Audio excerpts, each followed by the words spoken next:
The gym was loud, the kind of loud that rattled against the rafters and settled in the chest. On that freezing Friday night, the town seemed to have gathered in one place, the small, worn-down high school court where dreams lived and died under buzzing lights. It wasn't just another game. For 5 seniors, this was the last time they'd wear the same colors, the last time the cheers of their classmates would echo for them. Ethan Price stood at the free throw line, sweat dripping down his temple, the ball heavy in his hands. He was the leader, the steady one, though most in the stands only saw a confident smile and quick moves. Beside him in the bleachers, his younger sister Emily clutched a foam finger and shouted louder than anyone else, her eyes glowing with pride. She didn't know it yet, but that would be the last time she ever saw her brother alive. The friends played hard. Ethan, Marcus, Jordan, Tyler, and Chris. Names shouted in bursts across the court, bodies colliding, sneakers squealing on polished wood. Every basket was met with a roar, every foul with boos that felt personal. They weren't just teammates. They were inseparable, bound by years of shared secrets and unspoken promises. Tonight wasn't just about basketball. It was about holding on to each other before graduation, scattered them across states and futures. When the buzzer rang, they had won by a single point. The gym erupted, voices bouncing like thunder. The boys huddled together at center court, their arms slung around one another's shoulders, not knowing the photograph snapped by the local paper would later hang in the police station as a grim reminder of what had been lost. After the crowd thinned, Ethan spotted Emily near the exit. She grinned, holding her phone up. "You were amazing," she said, breathless. He smirked, trying to downplay it. "It's just a game." "Not for me," she replied softly, and for a fleeting second, her voice carried something heavy, a strange tremor that Ethan almost questioned before Marcus shouted his name and pulled him away. The boys changed quickly, laughter echoing in the locker room. Their jokes were loud, but their eyes betrayed something else, hesitation, tension unspoken. Jordan lingered by his locker longer than the rest, staring at his phone as though waiting for a message he didn't want to receive. Tyler nudged him, asking what was wrong, but Jordan brushed it off with a weak smile. No one pressed further. By the time they stepped outside, the night air was sharp, filled with the distant hum of streetlights and the quiet of a town already asleep. Their breath fogged in the darkness as they walked toward the parking lot, jackets zipped, sneakers crunching over gravel. They spoke of plans, graduation trips, colleges, futures they half believed in. Yet underneath the chatter, silence seemed to stalk them, clinging to the shadows between the cars.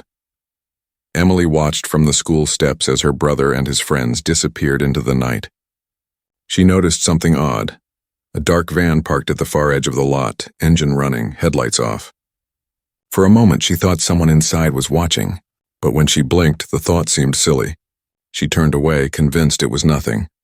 Hours later, when parents tried calling, no one answered. 5 phones rang into silence, and by morning they were gone. By sunrise, the town was unsettled. At first, no one panicked. Teenagers had a habit of staying out late, of forgetting to text, of crashing at a friend's house. But when the church bells rang that cold Saturday morning, the unease spread like a quiet fever. 5 sets of parents awoke to empty beds, crumpled game jerseys tossed on the floor, and phones left unanswered. Ethan's mother, Linda Price, was the first to call the sheriff. Her voice shook as she explained that Ethan had never come home after the game. Sheriff Carter, weary and dismissive, suggested her son was probably celebrating somewhere. But by the time the other parents phoned in with the same story, the weight of coincidence was too heavy to ignore. By noon, the town's single patrol car circled through neighborhoods, stopping at diners and gas stations, asking if anyone had seen the boys. Nobody had. Not after they left the school parking lot. It was as if they'd vanished into the blackness of that winter night. Emily refused to stay quiet. She insisted she'd seen something strange, that dark van idling at the edge of the lot. But when she tried to explain, her mother silenced her, saying it was just her imagination, that stress was making her remember things wrong. Still, Emily couldn't shake the image, headlights off, the faint glimmer of someone sitting behind the glass. That evening, police found Ethan's phone near the parking lot. It was cracked as if it had been stomped on, and flecked with something dark that the sheriff claimed was probably mud. But Emily knew mud didn't smear like that.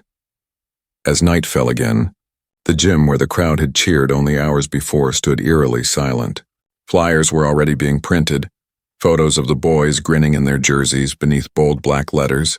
Missing. Parents stapled them to telephone poles, their hands trembling in the freezing air. Whispers began to circulate. Some said the boys had run away together, maybe caught a bus out of town. Others muttered about grudges, debts, and things that shouldn't be spoken aloud in church. But the loudest whispers were the most sinister, that someone in town knew more than they were saying. On Sunday morning, a deputy scoured the roadside ditches outside town. He found nothing, only scattered beer cans and scraps of paper. But something about the ground near the abandoned Miller factory caught his eye. Tire marks, deep, fresh, pressed into the frozen earth as though a heavy vehicle had lingered there. When he reported it to Sheriff Carter, the sheriff waved him off. "Kids fool around everywhere. Don't waste my time." The deputy wanted to press further, but the sheriff's glare shut him down. Emily overheard her mother whispering to a neighbor that night, "I think they're gone for good." The words lodged in her chest like broken glass. She went to bed with her phone in hand, scrolling through old texts from Ethan, her thumb pausing over his last message. "Don't wait up for me tonight." She stared at it until dawn, wondering what he had meant and why he'd sent it at all. By Monday, the basketball court that had once echoed with cheers now sat under lock and key, its doors chained shut by police tape. What should have been a place of victory had become the backdrop of whispered prayers and angry demands. The disappearance of 5 boys in one night was too much for a town this small. Too much for people who believed they knew everyone's business. At the diner on Main Street, silence replaced the usual clatter of forks. Conversations halted whenever the parents walked in, their eyes swollen from sleepless nights. Rumors spread faster than coffee poured. Some claimed the boys had staged it, a dramatic farewell before running away. Others insisted on darker truths, drugs, debts, or worse. Linda Price sat at the counter with her hands trembling over a mug she never touched. Emily sat beside her, replaying the van in her mind, the headlights that never came on. But each time she mentioned it, her mother's face hardened. "Don't keep saying that, Emily. People will start thinking you're seeing ghosts." Yet Emily knew it hadn't been a ghost. It had been real. Across town, Marcus's father accused Jordan's family of hiding something. Voices rose in the church parking lot, where a vigil for the boys turned into an argument. "Your son's always been trouble," one man snapped. "Maybe he dragged the others into it." The words cut deep, sparking a shouting match that had to be broken apart. The sheriff, still insisting the case would sort itself out, became a target of growing hostility. Parents accused him of negligence. He claimed teenagers disappeared all the time, most returning within days, but as the hours stretched into weeks, that reassurance felt like mockery. The town's trust fractured, replaced with suspicion that someone in uniform didn't want the truth uncovered. One night, Emily awoke to shouting outside. From her bedroom window, she saw 2 men arguing in the street. One of them, the deputy who had noticed the tire tracks near the Miller factory. His voice carried in the cold air. "You can't just bury evidence. People will find out." The other man, tall and shadowed, muttered something she couldn't catch before storming off. Emily pressed her face to the glass, her breath fogging, her chest pounding. The next morning, the deputy was gone. Sheriff Carter explained he had taken leave, but no one believed it. People whispered about threats, about secrets too dangerous to confront. Emily wondered if the man's disappearance had anything to do with the boys, or if it was only the beginning of something larger. Meanwhile, a neighbor swore he had seen the 5 near the abandoned factory the night they vanished. His claim was dismissed as unreliable, but the details spread like wildfire, reigniting every parent's fear. Why would they have gone there? What had drawn them into that hollow place no one dared enter anymore? The town stood on the edge of collapse, suspicion gnawing at every corner. And still the factory loomed, silent, rusted, waiting. The Miller factory had been abandoned for nearly 2 decades, its windows shattered, its walls scarred with graffiti. Children dared each other to enter on Halloween, but few ever made it past the rusted gates. Now it stood again at the center of whispers, the place where 5 shadows were last seen before vanishing. Detectives arrived at dawn, their boots crunching over frost as they crossed the threshold. The air inside was heavy, stale with rust and mold. Shafts of light pierced through broken windows, falling across the skeletal remains of machinery that hadn't moved in years. Every sound, a drip of water, the flutter of pigeons, felt amplified in the emptiness. Emily wasn't allowed near, though she begged her mother to let her come. Instead, she sat in the car parked down the street, her hands clenched around Ethan's old sweatshirt, her eyes fixed on the looming structure. She told herself that if the factory held answers, then maybe, just maybe, her brother was still out there. Inside, the officers spread out. Near the center of the factory floor, a discovery stopped them cold. A sneaker, small enough to belong to one of the boys. Its laces were torn, the fabric stained. Next to it lay a strip of jersey fabric, crimson against the dust. A streak of blood painted across a rusted support beam suggested something violent had happened here. One detective muttered, "This wasn't kids fooling around." His partner agreed silently, his eyes scanning the shadows that seemed to press closer with every step. In the far corner, beneath a collapsed stairwell, another officer uncovered something stranger. 5 empty soda cans arranged neatly in a circle, dustless compared to the debris around them. As if someone had placed them there recently. The arrangement felt deliberate, ritualistic, though no one could explain why. When word of the findings spread, the town recoiled in fear. Parents clutched their children tighter, avoiding the factory road altogether. The sheriff tried to downplay it, calling the evidence inconclusive, but whispers spread of a meeting place, of someone luring the boys inside. That night, Emily dreamed of Ethan standing inside the factory, his face pale beneath flickering light. In the dream, he opened his mouth as though to speak, but no sound came. She woke trembling, convinced it wasn't just a dream but a message, a cry from wherever he was trapped. Days later, investigators returned to collect more samples. They found one final clue that chilled even the most hardened among them. A handprint smeared high on the wall, too high for any of the boys to have reached naturally. It looked dragged, elongated, as though someone had been pulled upward against their will. The print was still faintly wet when they discovered it. The factory offered no answers, only questions, and its echoes lingered long after the officers left. Weeks dragged into months, and with them came silence. Search parties dwindled, posters faded in the rain, and the sheriff's office seemed to lose its urgency. But Linda Price refused to surrender.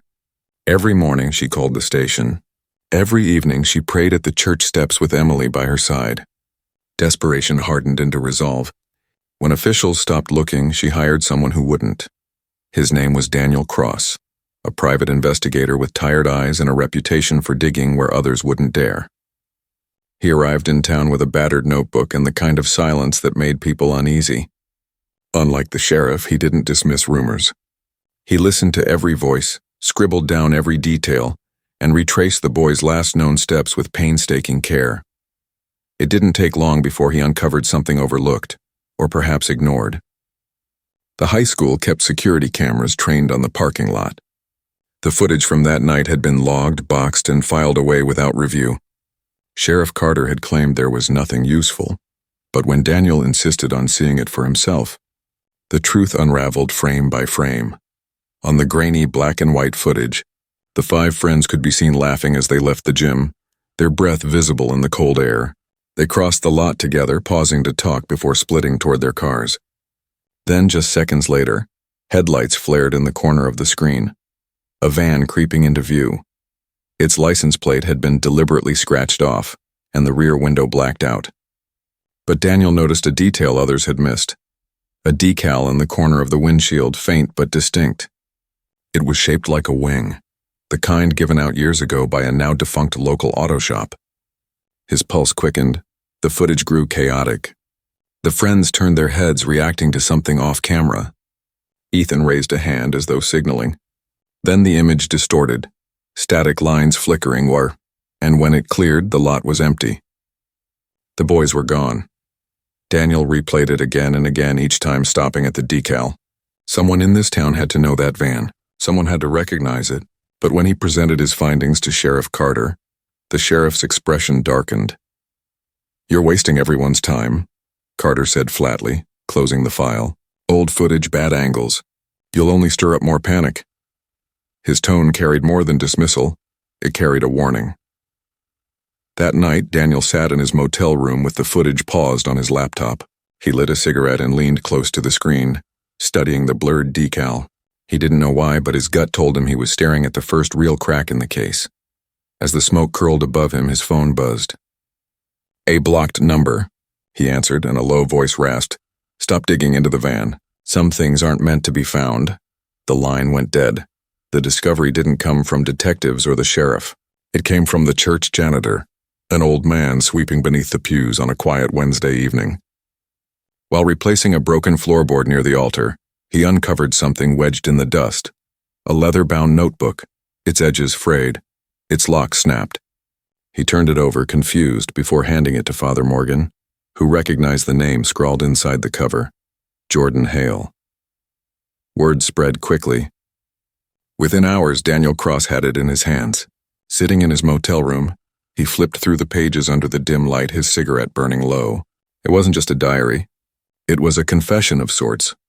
A raw, desperate account of secrets the 5 boys had carried. The early entries spoke of ordinary things: practices, crushes, late-night drives. But as the pages darkened, so did the words. Jordan wrote about tension in the group, about lies stacked on top of each other. He described Ethan as the one everyone followed, but also hinted at something Ethan had done, something he'd sworn the others to silence over. One entry, written in shaky handwriting, stood out. "I can't trust them anymore. Not after what happened. If this gets out, it'll destroy everything. Tyler knows Marcus suspects, and Chris is just scared. Ethan keeps saying we're safe, but I don't believe him. He looks at me like he already knows I won't keep quiet forever." Daniel leaned back, the weight of the words settling over him. What secret could 5 boys share so dangerous it tied them together, and perhaps tore them apart? Later entries grew erratic.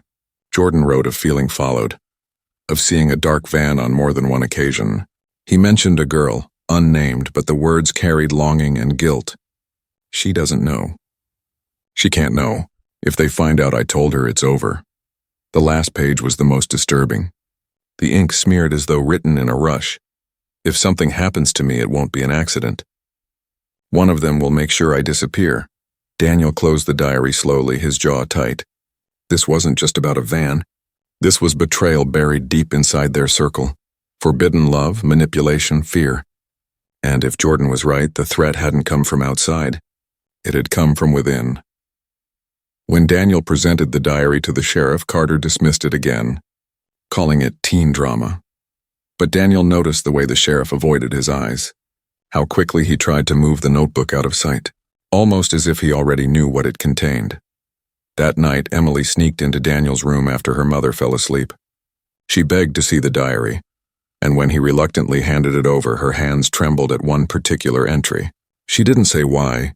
She didn't explain the look of recognition that flickered in her eyes. She only whispered, "He promised me he'd never tell." It was late autumn when the silence finally broke. A hunter, trudging through the woods miles outside town, stumbled upon a patch of earth that didn't belong. The soil was loose, darker, as though freshly disturbed. When he scraped away the leaves with the end of his rifle, a foul odor seeped into the air. By nightfall, the place was crawling with police. The dig revealed 2 shallow graves. The bodies inside were bound at the wrists, their clothing tattered, their faces barely recognizable after months beneath the soil. DNA would later confirm what everyone already feared: Marcus and Tyler. The town reeled. Candlelight vigils filled the streets, but grief was laced with something sharper: terror. If 2 of the boys were dead, where were the other 3? Why bury some and not all? The questions only deepened the hollow ache. Daniel Cross stood at the edge of the clearing, his coat collar turned up against the cold. He watched as coroners lifted the remains into body bags, the zippers loud in the stillness. He had seen death before, but something about this scene unsettled him more than most. The restraint marks told a story of captivity, of suffering dragged out longer than anyone dared imagine. Emily, forbidden to attend, learned of the discovery through hushed voices in her home. She locked herself in her room, clutching Ethan's sweatshirt to her chest. Her brother wasn't in that grave. Neither was Jordan or Chris. Hope and dread tangled inside her until she could no longer tell them apart. Whispers spread that night, whispers of ritual, of someone choosing who lived and who died. Some said the boys had been silenced because they knew too much. Others claimed there was still one alive, being kept somewhere no one had searched. But the most unsettling rumor came from the hunter himself. He swore that before the police arrived, he saw something half buried near the grave, a torn piece of notebook paper, damp and stained, with writing he couldn't make out. When he returned with officers, it was gone. Taken. By whom, no one could say. The woods closed back in as though swallowing the evidence whole. The town lit candles and prayed, but silence returned heavier than before. And somewhere, in the dark, 3 boys were still missing. The funerals for Marcus and Tyler blurred into one, a double service that left the town hollowed out. Photographs of the boys in their jerseys lined the church steps, candles flickering against the cold wind. But for some families there were no graves to visit, no closure. 3 seats remained empty, 3 faces still unaccounted for. Daniel Cross refused to believe the trail had gone cold. He returned to the evidence, replaying phone records, scrutinizing data that had been dismissed months earlier. That's when he found it. A voicemail buried in Ethan's phone account, time-stamped only minutes before the boys vanished. Static filled the first few seconds. Then a voice broke through, hurried, low, nearly drowned out by wind. Don't trust him. He knows everything. If I don't make it back... The recording cut off abruptly as though the phone had been ripped away mid-sentence. Daniel replayed it dozens of times, isolating fragments, straining to decipher background sounds. A distant clang echoed faintly like metal against metal. A factory, a truck? He couldn't be certain. But one thing was clear. The danger hadn't come from outside. Someone the boys knew had betrayed them. When Emily heard the voicemail, her face drained of color. That's Ethan, she whispered, her hand trembling as she reached for the phone. She pressed it to her ear again and again, as if hearing it enough times might reveal the missing words. She never told Daniel what she thought those words meant. The sheriff dismissed the recording as a prank or a mistake, but Daniel noticed the unease behind his eyes. Why was every new lead brushed aside? Why did the man in charge seem determined to smother the truth instead of pursue it? That night, Daniel sat in his car outside the sheriff's office, scribbling notes when a shadow crossed the lot. A figure in a hood slipped inside the building, carrying something under his arm. Minutes later, the sheriff's office lights flicked off, though Carter's truck still sat in the lot. The next morning, Daniel returned to request the voicemail as official evidence. The sheriff told him flatly, there is no voicemail. The file, he claimed, had been corrupted, but Daniel had already saved a copy. If Ethan's warning was real, then someone in their circle had orchestrated everything. Someone they trusted. The question was, which one of them had the power to silence 5 boys in one night? Daniel Cross had been following the van lead for weeks, chasing whispers and half-truths through the town's back alleys and dusty garages. Every detail he uncovered pointed to someone nobody would suspect, someone respected, untouchable. The same man who had been praised at town meetings, whose face smiled from charity fundraisers, was the shadow lurking behind the boy's disappearance. The breakthrough came when he traced the faint decal from the high school footage. The wing-shaped symbol led him to an old auto repair shop on the outskirts of town. Though the business had closed years ago, the current owner remembered the decal. It had been custom-made for the late owner, Thomas Grady, a man whose reputation for generosity had long masked darker inclinations. Grady had died months ago, but his van had not disappeared. Daniel found it abandoned behind a barn, its interior stripped, the smell of mildew and rot thick in the air. In the back were remnants of the boys' belongings, torn jerseys, a cracked smartphone, and scraps of paper matching pages from Jordan's diary. Someone had been meticulous in preserving trophies of control. Interviews with townspeople painted a terrifying picture. Grady had been charming, approachable, almost paternal. But several neighbors recalled children being seen entering his van for errands, never questioning it. Rumors surfaced, whispered warnings, small-town paranoia dismissed as gossip. No one had connected it to the missing boys until now. Daniel confronted the sheriff with the evidence. Carter's face hardened. His words were clipped and defensive, but the flicker of recognition in his eyes betrayed him. He had known somehow. Perhaps not the full horror, but enough to understand why Daniel had been kept at arm's length. Emily, clinging to the hope of finding Ethan alive, refused to listen to rational explanations. She wanted the van burned, every trace destroyed, and yet Daniel knew that confronting the monster required proof, not fury. Then came the final, chilling lead. Grady had kept one of the boys alive, hidden, conditioned, terrified, silenced. The diaries and phones had been collected to ensure no one remembered the truth, until now. Daniel's stomach knotted. Somewhere out there, one of the 5 had survived months of captivity, waiting for a chance to speak. But which one, and where had Grady taken him after the shallow grave? As Daniel examined the van, he noticed fresh scratches on the floorboard, small but deliberate. It was a signal. Someone had been here recently. He stepped back, heart hammering, realizing the danger was far from over. Whoever had survived was still within reach of the predator's influence, and someone in town might still be complicit. The line between ally and enemy blurred. The truth was closer than anyone knew, but it might cost more than they were willing to pay. The farmhouse stood at the end of a long dirt road, its windows shuttered and paint peeling like scabs. Police arrived in force, led by Daniel Cross, who had insisted on overseeing the raid. Every step toward the building felt like stepping into the dark heart of the town's nightmares. Inside, the air was thick with dust and mildew. The rooms were bare except for remnants of past life, chairs overturned, cupboards empty, and photographs pinned to walls depicting the boys smiling before the game, frozen in happier times.